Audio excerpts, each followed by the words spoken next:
hello, everyone. We're missing 3 subscribers to add Field of Glory 2 Medieval to the Slit store. So let's try and make it live. Hello, everyone. Hello, Landers. Hello, Richard York.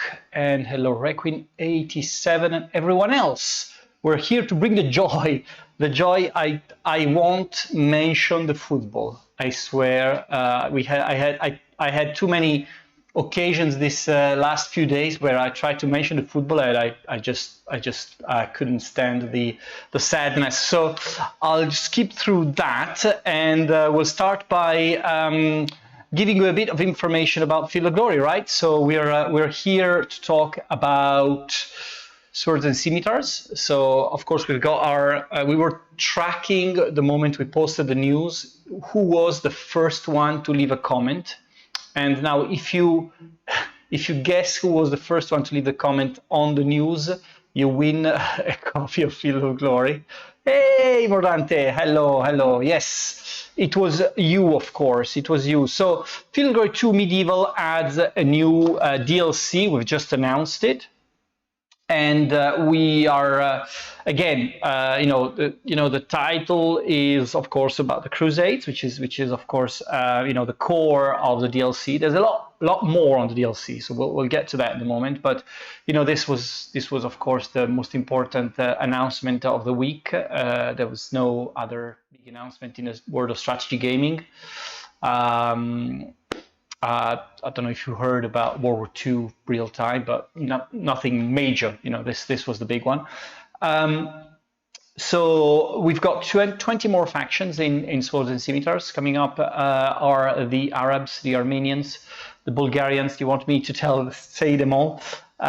We've got some Indians as well, the Georgians, and we've got a lot of the sort of Eastern European as well, because the DLC covers Crusades and the Byzantine Empire. So it's like 2 distinct bits of history that, of course, we have to merge into one DLC. There's 35 more units in the game. So there's 11 of these are brand new and 24 are new to Medieval. Then there's 41 more army lists, and then there's 8 more historical scenarios. I'm going to name them all because this is important. So there's Manzikert, Dorileum, Ascalon, Sirmium, Arsuf, Laforbi, Homs, and Kili. This is sort of course, I will give you a little bit of personal information. One of my favorite short novels is actually a short novel by Robert E. Howard about the Crusades, which features one of the battles we've got in the game, La Forbi. It's a great book. So if you there's a big insect here. There's a great book. So if you want to check it out, it's called The Source of the Thunder. And it's nothing really, historically accurate, but it's really cool short novel. And it's, I think it's one of these, it is more like historical pieces. So an interesting bit of culture related to this, and also brings back some memories because again, it's one of my favorite short stories from one great author. So check it out if you want to. I don't earn any royalties on that book, so want to bear in mind. Of course, Swords and Scimitars is also an announcement that's very much linked to what's happening tomorrow. Tomorrow at the same time, so tea time, we have the celebration of the Battle of Las Navas de Tolosa. How it's going to happen is that we are going to have a first half hour where I'm going to chat to Professor Rob Houghton. He's going to take us through, the historical background, the Reconquista, and give us more information about what was happening at the time, and how it was, what happened before the battle, and what was the political landscape and so on. And then at 5 p.m., so a half hour later, 5:30 p.m. we have, or at 5 p.m. maybe, we have the actual battle being fought on Field of Glory by Richard York, and with the help of Jose Marquez. He's a popular historian in Spain. He's an expert in the period, so it's going to be interesting because we've got like the professor teaching us or telling us about the background and so on, and then the battle itself. So it's going to be very, very interesting. And so join us, and we'll be having a lot of fun. And it's going to be also an experiment for future stuff we're gonna do. So make sure you join us for that. I haven't played the battle yet. All going to fresh. I don't believe you, but if that's true, I am worried. Should I start being worried, Richard, or not? But you know, anyway, join us. It's going to be a lot of fun, and I'll be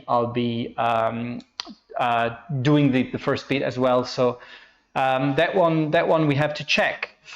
Also, there is a tournament for Field of Glory 2 that's being announced. That's been announced last week. We've already got something like 200 subscribers to the tournament. So that's starting on July 19th. So there's still there's no like limited number of people participating. So this is on Field of Glory 2. It's about the Byzantine Empire. We're following on what happened with the the Roman tournament. This one is about the Byzantine Empire. So a set of battle based on that. And also, I'll have a reminder that you can still subscribe to the tournament, the Panzer 2 tournament. There's 150 people so far. Actually, I'm going to do one thing. I'm gonna subscribe myself now. So let me do that live. Okay. So open the Panzer Corps tournament. Log in to join. Logging in. So if you want to defeat some Slitherine staff member, I'm doing it now. Sign in. Is it gonna work? Still loading. Yeah, okay, I think I'm done. You join. Okay, I think I've done it. Cool.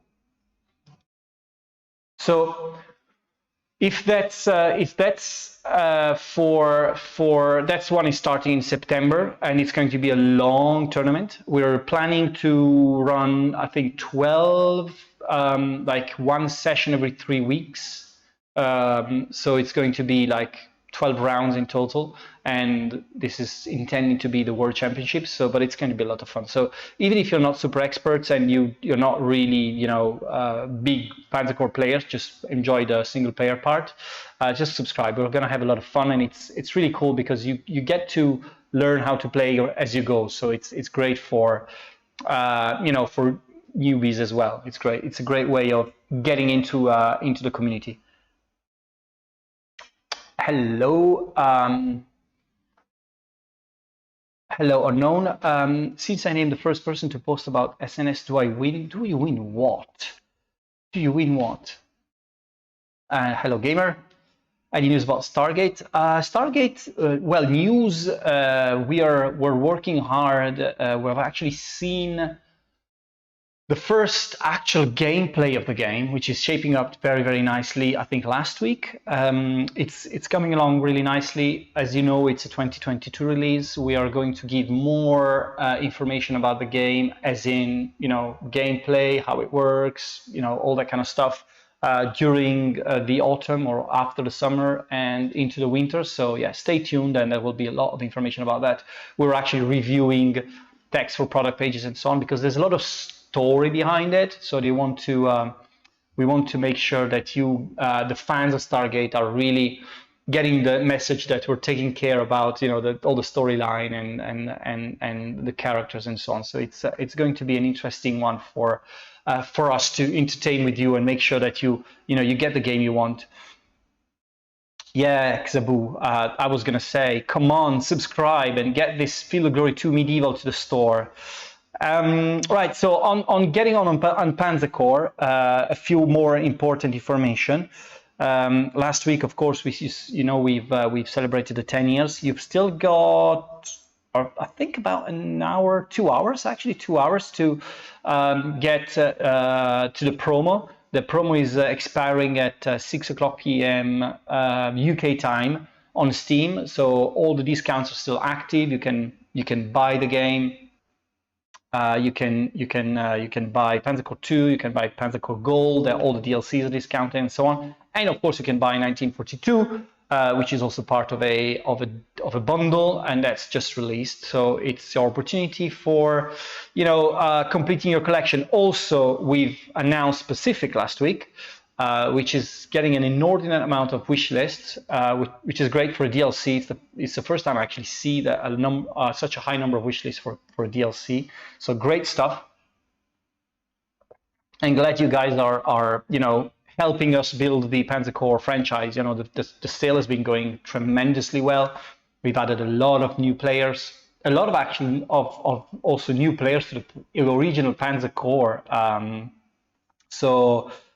Great to see that the franchise is growing. Monster Hunter Wargame, I would love to. That's like maybe my top 5 dream games. Monster Hunter Wargame, Monster Hunter tactical strategy game would be awesome, but not for now, unfortunately. But we'll keep you posted, Van Bishop. Hobwelf. Sorry. Right. Also, will Pacific unlock the islands mode in the random map generator? Dust tactic. I don't think that's been decided yet, and what will unlock. But we're still planning about how many games will make the DLC, the Pacific DLC. So we're looking at all the different options, because it could be huge, it could be smaller. There's a lot of different moving parts there. Are the 11 new MAD units new models? We need some new unit models. Yes, they are. Yes, absolutely. Yes, these are the new ones. There's 11 brand new units which have new models as well. Right. So also another important information, of course, is that does Panzer Corps 2 sale end at the same time as Slitherine store? Yes, I think so. 57 gem today. So yeah, go to the store now. We'll excuse your absence for a few minutes whilst you purchase everything. Battle Sector is releasing next week. So Battle Sector, this is of course one of the biggest launches we've ever made. We've got over 108,000 wish lists on Steam now. It's potentially huge. Also pre-orders are doing very well. So I'm very, very excited about the release next week. It's releasing in exactly 1 week now. So make sure you make a note of that in your diary. Also, whilst waiting, if you join the Discord, we've just added the new emojis and stickers there. So a great way of being part of the whole community and making sure that you get all the news up and running. Also, next week when we launch the game, we'll give you more information about the future of Battle Sector. So how we plan to work on it over time and make sure that we deliver a game that's gets the attention it deserves over time. So there will be a bit of a roadmap on what happens and so on. This is, I think it's a mosquito. Just dancing a bit to make. Hopefully, is it dead? Who knows? Yes, it is. I killed a mosquito live on Twitch. Tell me, how many can do this in the first attempt? Right, it's a specialty. I've got it as a skill. Nice shot. Yeah, no, Robbie. Thank you very much. Nobody subscribed to the channel for that. This should be giving me at least 5 new subscribers on the go. Nothing. You see, that's how depressing my life is. But I'm a Euro 2020 winner, so who cares? Oops. We've got one. Joem1031, you resubscribed and you're a star. Thanks for that. Thanks for that. Two left. Do we got a follower there? Howard, welcome. Then more news. I'm just losing the plot here. Right, after battle sector, Valorant Victory, we have news for you. Valorant Victory just received the first big update after release.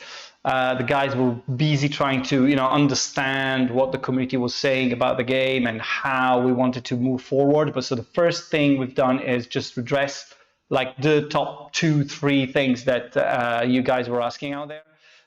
So we've added zoom level, so you can now zoom in a map. So here's an example of zooming in.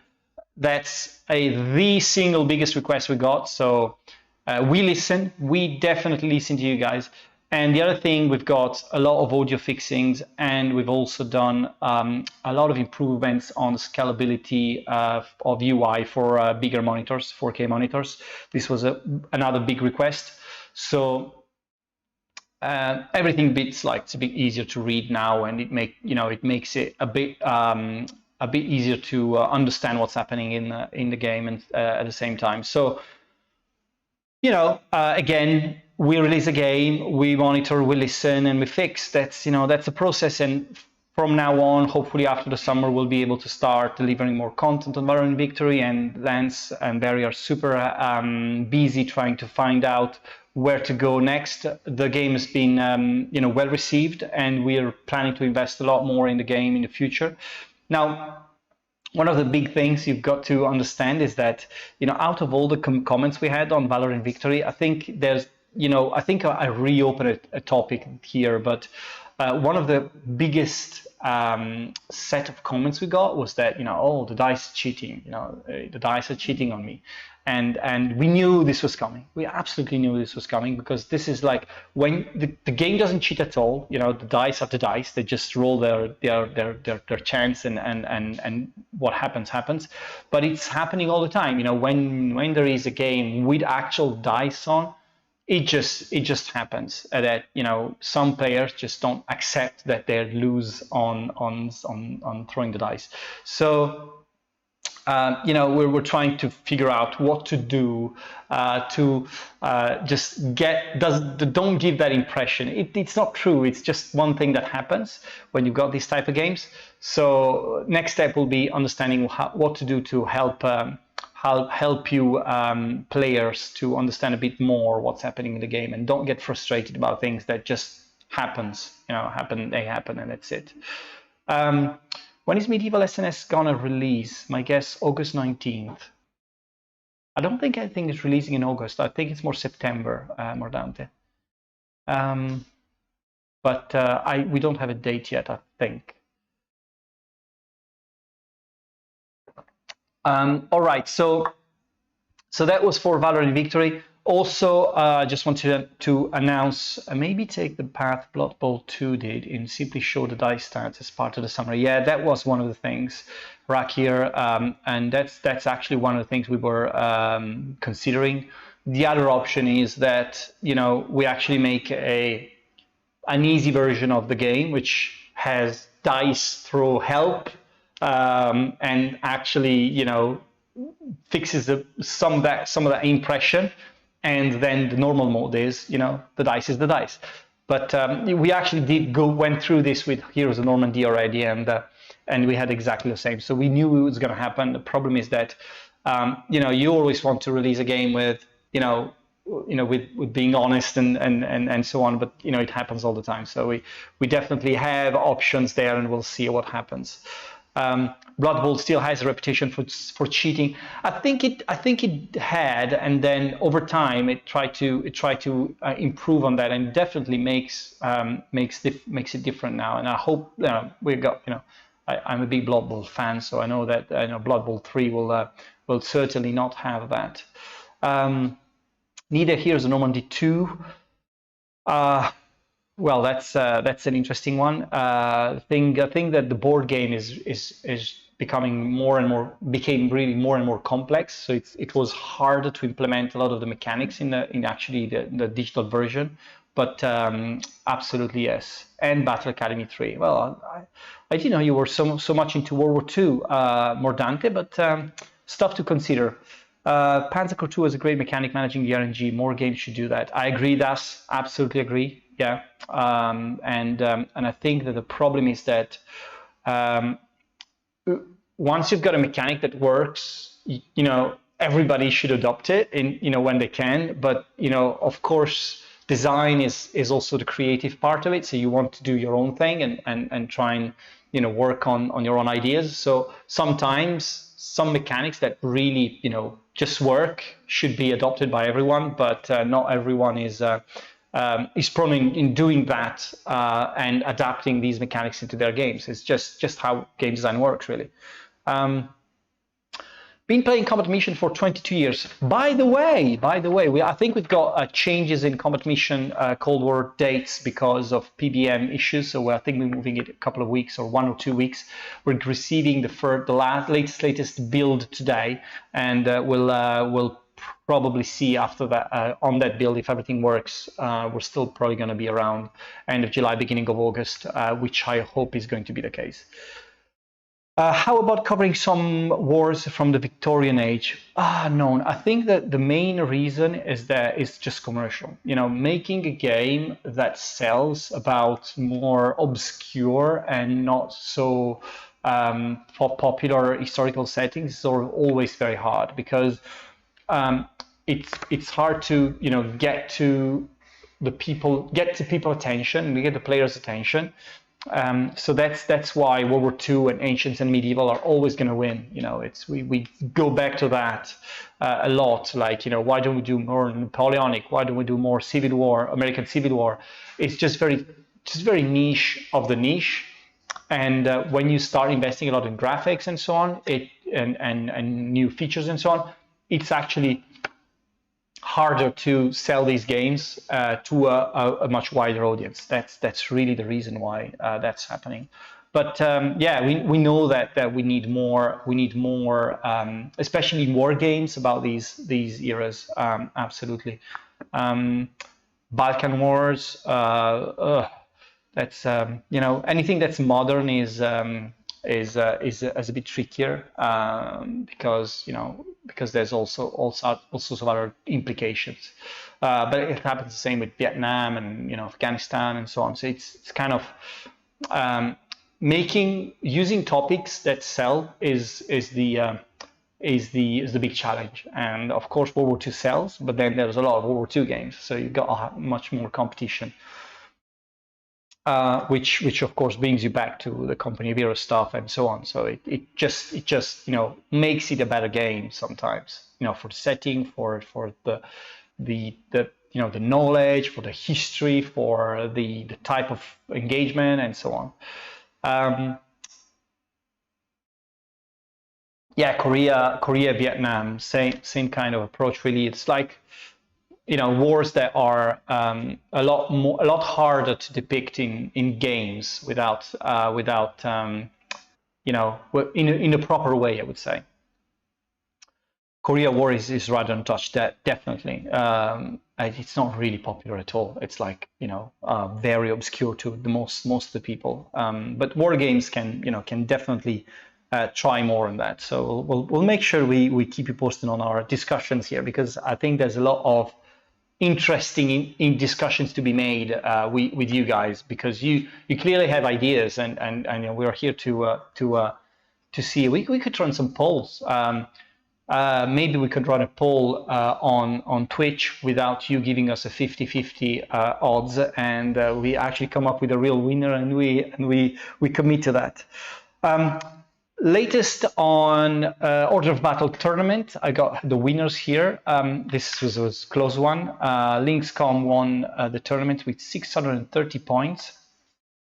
Second was Popsky with 626 points, so only 4 points short. But it was a very successful tournament. I think we're going to run another one on Order of Battle very soon. We actually need people modders, designers to help us do more multiplayer maps for Order of Battle. So if you know anyone, if there's anyone out there who can help us, ping us, because it's something that we want to invest more into for the future. So if you're into Order of Battle and know how to use the editor and want to help us, give us a call. Boyan, in order for a game to succeed commercially in a non-mainstream period, it needs something catchy or unique to draw the players to it. For a war game, complex, unique rules is not enough. I kind of agree, Boyan. The point is that even games like, Vietnam and Afghanistan 11, which were, specifically done to introduce new gameplay mechanics and, all the counterinsurgency, concept, hearts and minds, and so on. They did capture the attention of the experts, the wargamers, the designers, who could really understand what we were trying to achieve. But commercially, they did okay, but it wasn't really that breakthrough that could help, that could allow us to sort of go deeper into that direction. It's the kind of thing that interests a small niche of people, and either you've got like your big mechanic that just becomes a thing outside of the setting, so the setting is just you're just like a frame. Otherwise, it's very hard. So, but yeah, all good valid point. It's a great discussion to have. For me personally, setting a game in a more obscure world that I'm not already familiar with is a big selling point. But yeah, I can understand that they don't sell well, which is a real shame. Yeah. So right. So moving on very quickly.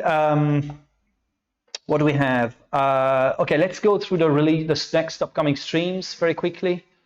We went quickly into a very interesting discussion. Right, so after this we've got Panzer Corps 2 with Hexaboo, and at 6:30 we've got Yog Dog playing Battle Sector. 1 week to go. White 2 at 8 p.m. We've got XTRG. Tomorrow we have, of course, the big Las Navas de Tolosa stream at 5 p.m. Then we have the FoG Medieval stream until around 10:30 p.m. We don't know exactly because it depends on how it pans out. And of course, if Richard never played that scenario, it's going to be probably taking a little more than that. And on Saturday we've got Kushan playing Command. Top of it, we've got a release. Let's take a look at release schedule to finish up. And next week we've got the start of the Olympic Games, by the way. So another interesting summer event. Will be following just for, I think, 1 or 2 streams before we shut down for the summer. All right, so Battle Sector releasing on the 22nd of July. We said this. Combat Mission Cold War moved slightly into August. We don't know yet how much, but it's probably not going to be a lot. After that, we're still looking at Q4 release schedule. So Distant Worlds, Starship Troopers, we're still having to decide which is going to be the right release date. And then we're approaching end of development cycle for Decisive Campaigns Ardennes, so another one that's releasing in Q4 for sure. FoG 2 Swords and Scimitars, as we said, we don't have a date yet, but within Q3 is very possible. And more than that, I don't think so. Of course, looking into 2022, we've got Stargate, Broken Arrow, Scramble, Master of Magic, and Flashpoint Campaign, Southern Storm. To have more details on, and there's going to be, of course, more as we announce stuff as we go. Any info on the Stalingrad game? The Stalingrad game is in beta right now, Lancer, and we're looking at, as you know, Brian is, doing this game in his spare time, so it's harder to pin down an actual release date. A lot depends on how the beta's going, so. We'll keep you posted on that, and I think this is it really. I mean, you guys are great to have this discussion about settings and such. It's really refreshing to have that, and I'll probably make sure that, we set up a kind of poll for, preferred settings and stuff for the future. And remember that for any engagement, any war, anything you want, you can still play, the Operation Art of War 4, which has everything in it. And it's a perfect sandbox for basically anything you want. So I'll be talking to Bruno for setting up a poll, and come on, subscribers. We just missed 2 to get Philo Glory 2 Medieval to the Slate store, and I will for sure see you next week, or actually tomorrow for the Las Navas battle celebration. So see you tomorrow, guys. Bye.